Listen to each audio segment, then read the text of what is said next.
And even with that, I have to say I didn't jump to conclusions still. But I thought I got to find out an explanation why she's telling me things that I wrote down in my journal. Why is there a connection? There should not be. If it's not real, she should have said no. I don't. There should be no verification whatsoever. That's Mm-hmm. how I looked at it. So again, I come back to one thing, the most important word, repeatability.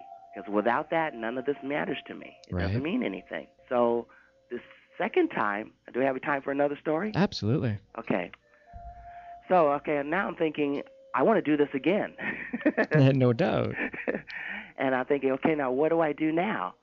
So one of the things that it was really interesting, and I thought it was coincidence, is that I felt that there was one person out of 9,000 people at the aerospace company I was working with on the space station, in Space Station Division. Out of 9,000 people there was one person in particular that I felt that I could talk to without being judged in any way, shape, or form, and talk to about this. And which is, which I had no reason why I could trust her.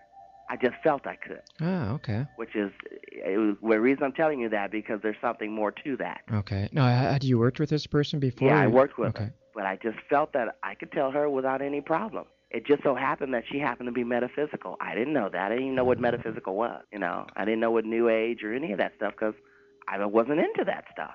But I just happened to pick a metaphysical person to talk to about out-of-body experiences and my encounter, this particular thing. And she said to me, well, if you want to experiment, she says, you don't know where I live, come to my house. And I thought, okay, I'll do that. Experiment Now, number one of the two. things that I noticed is that you have to have some type of emotional connection with the person that you want to go visit. There's got to be some kind of There link. has to be something, Yeah. because otherwise you can't just visualize them. It's not. It's otherwise, you can go to a place, but it's very hard to go to a person without having something, an image, a reality of the person. There's got to be a link of some kind. Yeah, something. Otherwise it's very difficult. So, of course, I know her. I know her name. I know how she walks. I know how she laughs. I know all that about her. So that night, what I did is all this happened over 10 days. It wasn't like stretched out for months. This happened over 10 days. I was having these experiences like 8 out of the 10 days, and sometimes 3 times a night. Wow. It was overwhelming. Wow. It was amazing. But that's what allowed me to be able to document this and experiment as much as I wanted to, which was great. So again, one of the things I began to realize is I first of all is I wanted to know how could I make the paralysis happen, because it would happen normally, but how could I make it happen? Okay. I wanted it to happen so that I could use it as a stepping stone. One of the things, and so when I was documenting all of this, what I noticed is, I documented when I ate that day, how I felt. Was I nervous? Was I irritated? Did I sleep, very well? All of the things that you could think about. Right. So you really did it in depth. Oh, because Okay. I'm a researcher. Exactly. Everything. I was experimenting on myself. What I was doing. So I started finding out there were certain things that were repeating themselves in my behavior on the days that it would happen, more times than not. And one of the things that would happen, and this is how I began to discover different techniques on how to do this, is that I noticed that it would happen on the days when I ate my meal, my last dinner, early in the evening, like before 6 o'clock. Now, there's nothing superstition or metaphysical about that. It's just that if you eat later on, the body and the internal organs are using a lot of energy to process your food. Okay. That keeps you awake and keeps you from sleeping restfully and thoroughly relaxing. Because your body is body's working right. hard. Yeah. So it happened on the days where my body wasn't working on processing food. Okay, so that was one element. So I thought, okay, then I will eat before 6, before at least 4 hours before going to bed. Another thing I noticed is that it happened a lot on the nights that I would go to bed at maybe about 10 o'clock and then couldn't sleep for some reason. Went to sleep for a short period, maybe about 3 or 4 hours, and then woke up and had, a brief period of insomnia, and then went back to bed about 3 o'clock in the morning. It would happen easier on those nights, a lot. After you've gone to bed. Yeah, after I'd gone to bed and slept for a brief period. Okay. Not just laid there and tossed and turned, but after I'd gotten about 3 to 4 hours sleep, and I would wake up, and I wasn't thinking about it. I would get up and I'd go watch TV or listen to radio or that type of thing, late night radio, and then then after a couple hours of getting staying up, I'd get a little tired, and then I'd go back to bed, and then all of a sudden, bam, I was in this paralysis, and I thought, okay, well then I'm going to set my alarm clock, to wake me up now. Ah, okay. To make sure I get up. Right. And then I'm going to stay up. And I know that I don't want to eat and snack in the middle of the night because, the processing food thing. Mm-hmm. So I won't do that. I will drink water, but I'll stay up, and then I'll go back to bed a couple of hours later. So that was another thing. Another thing I realized is that just by knowing how we are when we sleep at night is that we become more relaxed the longer we're in the sleep period. So relaxation was a big part of it. Ah. So I thought, okay, then let me try different relaxation techniques. Right, use the tapes and all that kind of... Right, tapes. Relax the toes. Tightening muscles. Right. Relaxing them. I tried a lot of them. Okay. All kinds. Visualizations, you name it. So I started throwing these elements now because I'm building on these techniques. I'm trying to create this. Okay. So then I start putting all these things together: the eating, the breathing, the relaxation, and another variable that I threw into the mix was that just before I noticed that when I went back to bed, just before I went into the paralysis, my mind was completely blank. Just that phase right before you drift off to sleep, you're not thinking about anything. Right, it's just that at that part, it happened. So I knew that through reading about meditation and talking to people who meditated, that's what they struggled to do, was to clear their mind. So I thought, okay, now I have these elements: clearing the mind, relaxation, by waking up and interrupting my sleep pattern. Though these are the things, the 4 or 5 elements that I'm trying to as a technique to do. Right, the checklist. Yes, a checklist. And I was shocked because this checklist worked 8 out of 10 times to get me in the paralysis, which was wonderful. Which was step 1 to get you further. Oh, yeah. Because if I could create it 8 out of 10 times, then that's more experiments than I could run. Mm-hmm. And more consistency. And then probability was higher of having experience.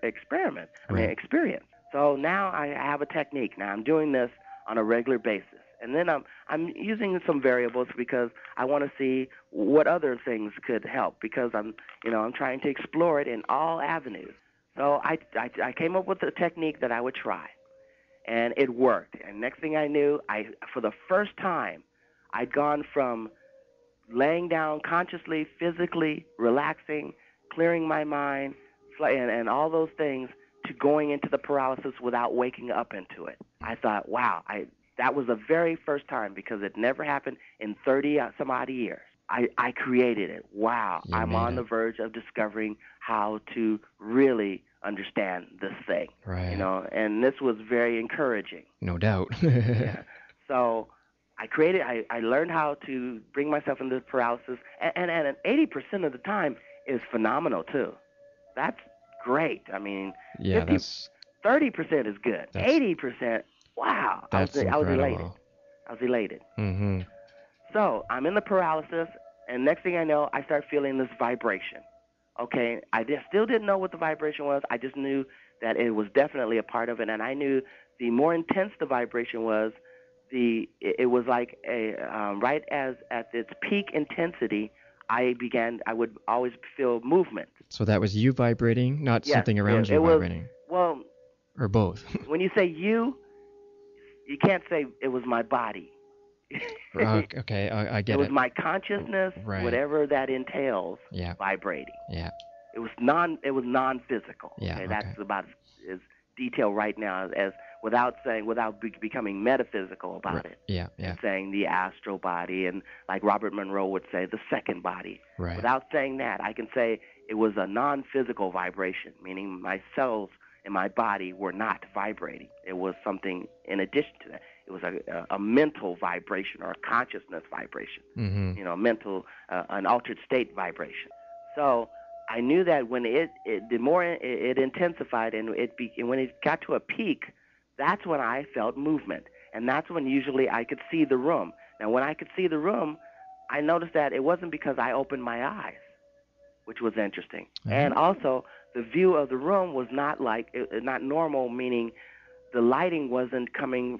There was no directional lighting, like coming through the window from the street light. Everything had its own light, which was interesting. I knew about Carillion photography, that type of thing, but I I didn't know about auras and all that other stuff at the time at all. I just knew that, everything has its own light. So now, I created the paralysis, the vibration comes on. I knew relaxation had a lot to do with it, so the more I relaxed, the more intense the vibration would become.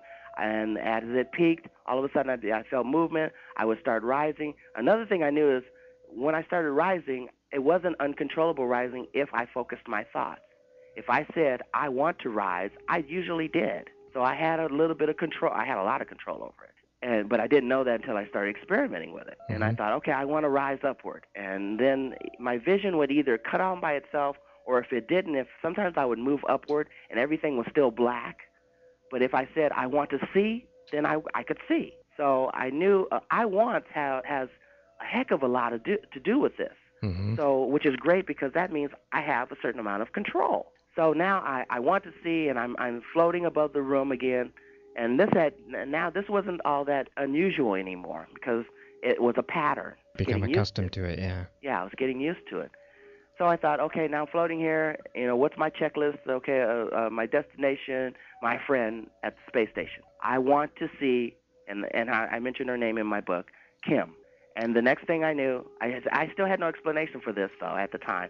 The hands grabbed me again. And I'm thinking, well, it's still consistent, though. So that's all that mattered. The hands grabbed me because I wasn't thinking, grab me and take me somewhere. I was thinking I was doing the traveling. Right. I was commanding it in that way. I didn't know. I wasn't thinking some hands were going to grab me again.